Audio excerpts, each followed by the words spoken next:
Operation होगा और surgical एक नहीं, उनके घर में हम घुस करके मारेंगे और जितने आतंकवादी उनके संगठन है हम सब पर हमला करेंगे और एक एक चुन चुन करके मारेंगे। ये हमारे प्रधानमंत्री का जो है दावा है और नागरिकों की तरफ से उन्होंने आश्वस्त किया हम इसका बदला लेंगे और इसका दुष्परिणाम भोगने के लिए आतंकवादी तैयार रहे। ये सब दिक्कतें राष्ट्र के सामने आती रहेंगी और पहलगाम में जो घटना घटी उसने ये बता दिया कि आतंकवादियों की जात होती है, क्योंकि उसमें जो है पूछ करके उनको गोली मारी गई।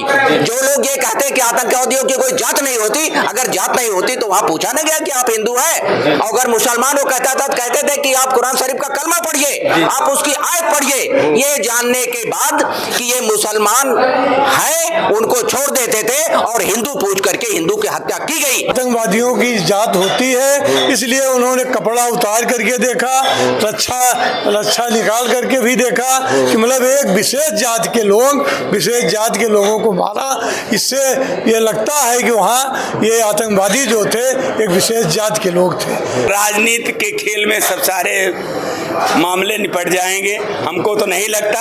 अगर इच्छा शक्ति होती तो जैसे चंद्रशेखर जी ने धमकाया था कि हमारे इंजीनियरों को छोड़ दीजिए और प्रधानमंत्री किया करते थे, तो हमको तो नहीं लगता ऐसा कुछ होगा। पहलगाम की हृदय विदारक घटना ने पूरे देश को झकझोर दिया है। धारा 370 2019 में हटने के बाद आज भी हमले हो रहे हैं। हम इस समय कचहरी में अयोध्या के कुछ हमारे साथ अधिवक्ता हैं, क्या प्रतिक्रिया हुई जानने की कोशिश करेंगे। सर क्या कहेंगे, बहुत हृदय विदारक घटना। ये बहुत ही हृदय विदारक और निंदनीय घटना है। इसकी जितनी भी निंदा की जाए वो कम है जी, लेकिन इसके लिए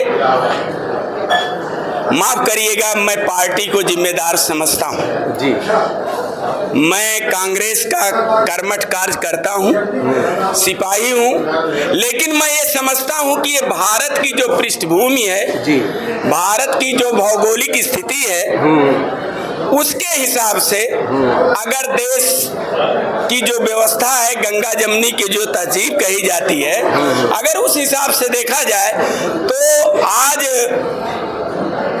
जो तमाम ऐसे 370 हटाएंगे, सब कुछ हुआ देश में, सब जान रहे हैं, लेकिन जो जहां हम बहुसंख्यक हैं वहां हम सुरक्षित हैं, जहां अल्पसंख्यक हैं वहां इस तरह की घटना हो रही है। तो इसके लिए देश की रक्षा एजेंसी को चौकन्ना रहना चाहिए और इस तरह से जिस तरह से बुलाया गया कि आप आइए, अब आप पूरी तरीके से सुरक्षित हैं, लेकिन उनकी सुरक्षा का कोई बंदोबस्त नहीं किया गया। ये उसी तरह से हुआ जिस तरह से प्रयागराज में लोगों को बुलाया गया कि 144 साल बाद लगा है, आप आइए, लेकिन कोई सुरक्षा की व्यवस्था नहीं। इस तरह से अगर इस तरह से रहेगा तो ऐसी घटनाएं होती रहेंगी। ऐसे जो 4-5 की संख्या में थे, न तो उनका कोई दीन है, न ईमान है, न मजहब है, धर्म पूछ करके मारा गया। यही सबसे बड़ी विडंबना है। इसके पीछे का राज क्या है, इसके पीछे की बात क्या है, ये सारी चीजें 2-1 दिन में सब उजागर हो जाएंगी और देश के सामने वो सारी चीजें आ जाएंगी। मुझे दुख है कि हमारे देश के नागरिक और विदेश के 4 नागरिक मारे गए हैं, उन पर हमें बहुत ही दुख है। हम उस पर अपनी संवेदना व्यक्त करते हैं और घायलों के स्वस्थ होने की कामना करते हैं। किसको जिम्मेदार कहेंगे आप?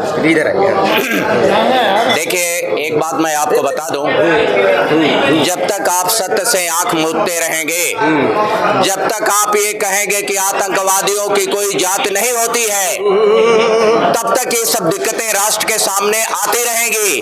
और पहलगाम में जो घटना घटी उसने ये बता दिया कि आतंकवादियों की जात होती है, क्योंकि उसमें जो है पूछ करके उनको गोली मारी गई। जो लोग ये कहते हैं कि आतंकवादियों की कोई जात नहीं होती, अगर जात नहीं होती तो वहां पूछा ना गया कि आप हिंदू हैं। अगर मुसलमान वो कहते थे कि आप कुरान शरीफ का कलमा पढ़िए, आप उसकी आयत पढ़िए, ये जानने के बाद कि ये मुसलमान है उनको छोड़ देते थे और हिंदू पूछ करके हिंदू की हत्या की गई। इस नाते अब आप ये कहिए, सब लोगों को कहना चाहिए कि आतंकवादियों की जात होती है, क्योंकि जितने आतंकवादी विश्व में संगठन हैं सब मुसलमानों के हैं। हैं। जी, जी। आपको एक बात और मैं बता दूं, पंजाब का आतंकवाद दूर कैसे हुआ? जब वहां के आवाम लोगों ने, वहां के पंजाबियों ने इसका विरोध करना शुरू किया, पगड़ी बांध करके, दाढ़ी मूछ रखा करके, कड़ा और छल्ला पहन करके लोग आते थे आतंकवादी, तो ये समझ नहीं मिलता था कि ये आतंकवादी है या जो है सिख संप्रदाय के लोग हैं। जब तक कश्मीर का आम आदमी, आम नागरिक आतंकवादियों को शेल्टर देना नहीं छोड़ेगा, तब तक जो है वहां आतंकवाद किसी भी कीमत पर खत्म नहीं होगा। जी, किसको जिम्मेदार मानते हैं? इधर आइए। रुपया कहा जाता है बैठना पाई। देखिए, ये घटना बहुत ही निंदनीय है। इसमें जी कहा जाए कि जात नहीं देखा जाता, आतंकवादियों की जात होती है, इसलिए उन्होंने कपड़ा उतार करके देखा, रक्षा निकाल करके भी देखा कि मतलब एक विशेष जात के लोग, विशेष जात के लोगों को मारा। इससे ये लगता है कि वहाँ ये आतंकवादी जो थे एक विशेष जात के लोग थे। ये कमी जो है सरकार की मानी जाएगी, क्योंकि इतनी सुरक्षा नहीं दी गई कि वहाँ जो है आतंकवादियों को रोका जाए। और वो किस भेष में आ गए, कैसे आ गए, जो बेचारे अपना टूरिस्ट या जो गए थे उनके ऊपर हमला किया और उनको मारा, तो बहुत ही निंदनीय है। इसका जो है हमारे देश के रक्षा मंत्री, प्रधानमंत्री जरूर बदला लेंगे, हमको पूरा क्या विश्वास। लग रहा है, उम्मीद है बदला लेंगे? अब ये सब राजनीति के खेल में सब सारे मामले निपट जाएंगे। हमको तो नहीं लगता, अगर इच्छा शक्ति होती तो जैसे चंद्रशेखर जी ने धमकाया था कि हमारे इंजीनियरों को छोड़ दीजिए और प्रधानमंत्री किया करते थे, तो हमको तो नहीं लगता ऐसा कुछ होगा। क्या कह रहे हैं आप? क्या लगता है? देखिए, आपको मैं बता दूं, बहुत जल्दबाजी करने की जरूरत नहीं है। वो सरकार है, उसकी अपनी एक जिम्मेदारी है, जवाबदेही है। अंतरराष्ट्रीय मंच पर ऑपरेशन होगा और सर्जिकल एक नहीं, उनके घर में हम घुस करके मारेंगे और जितने आतंकवादी उनके संगठन है, हम सब पर हमला करेंगे और एक एक चुन चुन करके मारेंगे। ये हमारे प्रधानमंत्री का जो है दावा है और नागरिकों की तरफ से उन्होंने आश्वस्त किया, हम इसका बदला लेंगे और इसका दुष्परिणाम भोगने के लिए आतंकवादी तैयार रहे।